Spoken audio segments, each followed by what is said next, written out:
for myself and for our nation, I want to thank my predecessor for all he has done to heal our land.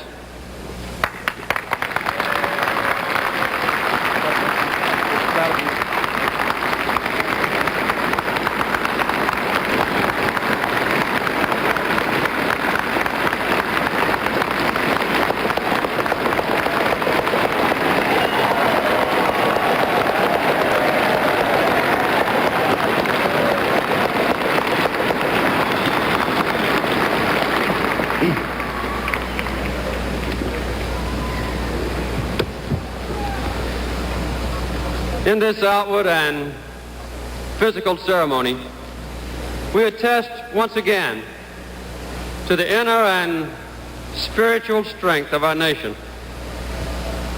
As my high school teacher, Miss Judy Coleman, used to say, we must adjust to changing times and still hold to unchanging principles. Here before me is a Bible used in the inauguration of our first president in 1789. And I have just taken the oath of office on the Bible my mother gave me just a few years ago, opened to a timeless admonition from the ancient prophet Micah. He has showed thee, O man, what is good, and what doth the Lord require of thee, but to do justly, and to love mercy, and to walk humbly with thy God. This inauguration ceremony marks a new beginning, a new dedication within our government, and a new spirit among us all. A president may sense and proclaim that new spirit, but only a people can provide it.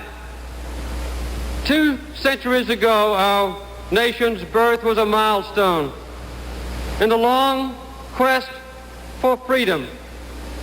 But the bold and brilliant dream which excited the founders of this nation still awaits its consummation.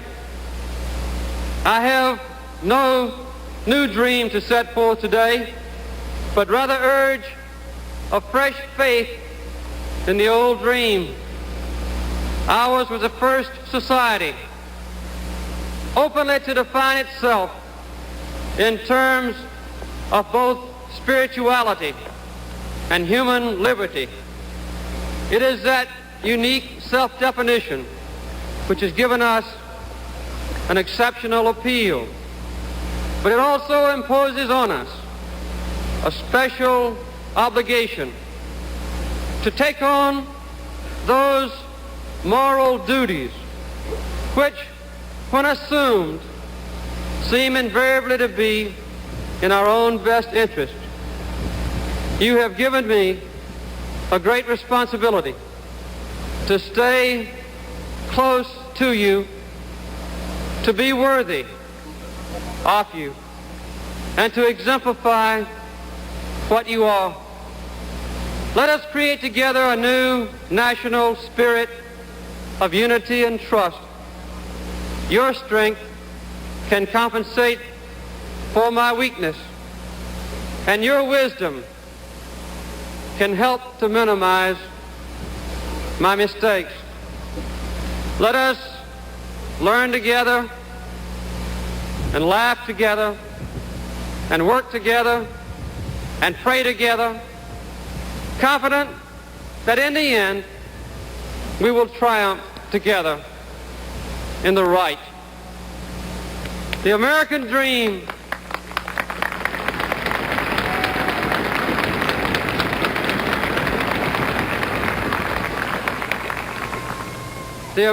dream endures. We must once again have full faith in our country and in one another. I believe America can be better we can be even stronger than before. Let our recent mistakes bring a resurgent commitment to the basic principles of our nation. For we know that if we despise our own government, we have no future. We recall in special times when we have stood briefly but magnificently united. In those times, no prize was beyond our grasp. But we cannot dwell upon remembered glory. We cannot afford to drift. We reject the prospect of failure or mediocrity or an inferior quality of life for any person. Our government must at the same time be both competent and compassionate.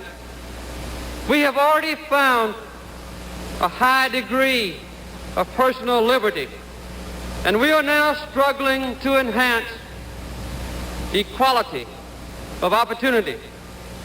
Our commitment to human rights must be absolute. Our laws fair, our natural beauty preserved. The powerful must not persecute the weak, and human dignity must be enhanced. We have learned that more is not necessarily better, that even our great nation has its recognized limits, and that we can neither answer all questions nor solve all problems. We cannot afford to do everything, nor can we afford to lack boldness as we meet the future. So together, in a spirit of individual sacrifice for the common good, we must simply do our best. Our nation can be strong abroad only if it is strong at home. And we know that the best way to enhance freedom in other lands is to demonstrate here that our democratic system is worthy of emulation. To be true to ourselves, we must be true to others. We will not behave in foreign places so as to violate our rules and standards here at home. For we know that the trust which our nation earns is essential to our strength. The world itself is now dominated by a new spirit. Peoples more numerous and more politically aware are craving and now demanding their place in the sun, not just for the benefit of their own physical condition, but for basic human rights. The passion for freedom is on the rise.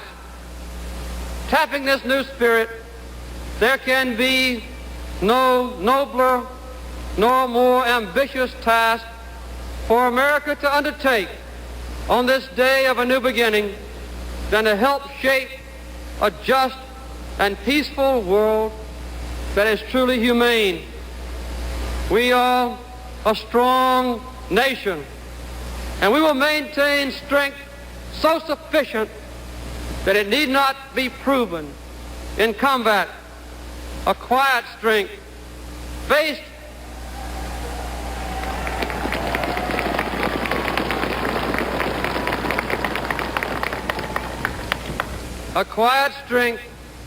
based not merely on the size of an arsenal, but on the nobility of ideas.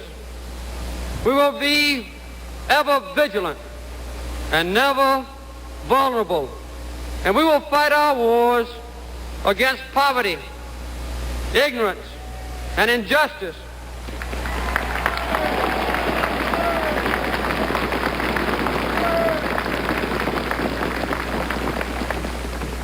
For those other enemies against which our forces can be honorably marshaled. We are a proudly idealistic nation, but let no one confuse our idealism with weakness.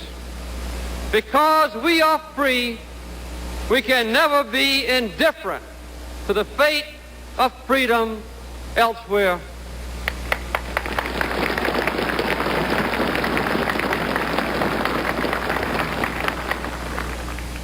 Our moral sense dictates a clear-cut preference for those societies which share with us an abiding respect for individual human rights. We do not seek to intimidate, but it is clear that a world which others can dominate with impunity would be inhospitable to decency and a threat to the well-being of all people. The world is still engaged in a massive armaments race designed to ensure continuing equivalent strength among potential adversaries.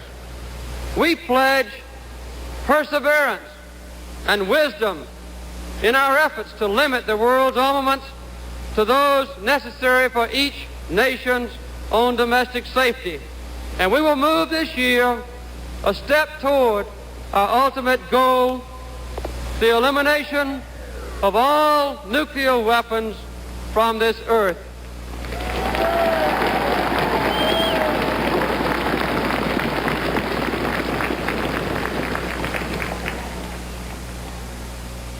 We urge all other people to join us, for success can mean life instead of death. Within us, the people of the United States, there is evident a serious and purposeful rekindling of confidence.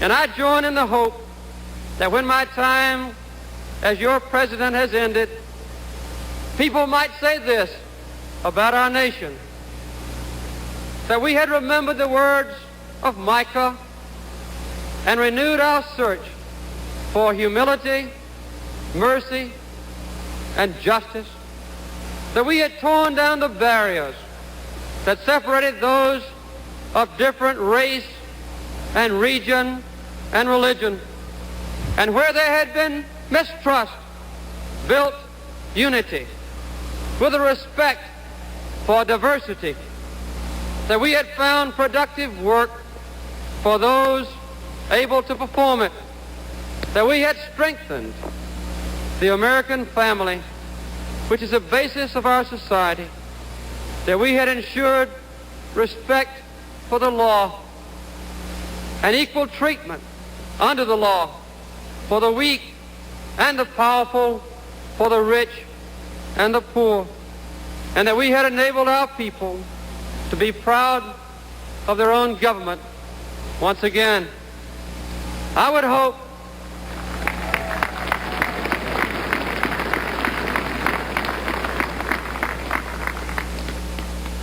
that the nations of the world might say that we had built a lasting peace based not on weapons of war, but on international policies which reflect our own most precious values. These are not just my goals, and they will not be my accomplishments, but the affirmation of our nation's continuing moral strength and our belief in an undiminished, ever-expanding American dream. Thank you very much.